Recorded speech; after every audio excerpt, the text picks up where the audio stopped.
বেলপাতা অর্পণের সঠিক নিয়ম কি ও তার মাহাত্ম্য কি, আজকে তাই বলবো। আপনি কি জানেন মহাদেবকে বেলপাতা অর্পণ করারও রয়েছে বিশেষ কিছু নিয়ম। শিবলিঙ্গে বেলপাতা দেওয়ার আগে বেলপাতাটি পরিষ্কার জল দিয়ে ধুয়ে নিতে হয়। চেষ্টা করবেন যেন পাতাটি অখণ্ড এবং সতেজ হয়। সাধারণত 3টি পাতাযুক্ত বেলপাতা অর্পণ করা হয়, যা শিবের ত্রিনেত্র বা ত্রিগুণের প্রতীক। বেলপাতার মসৃণ দিকটি শিবলিঙ্গের দিকে রেখে ডাঁটির দিকটি নিজের দিকে রেখে অর্পণ করার প্রচলন রয়েছে।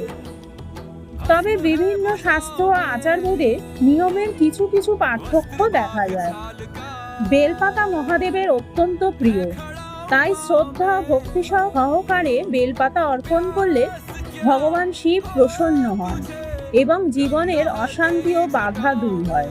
হর হর মহাদেব। ওম নমঃ শিবায়।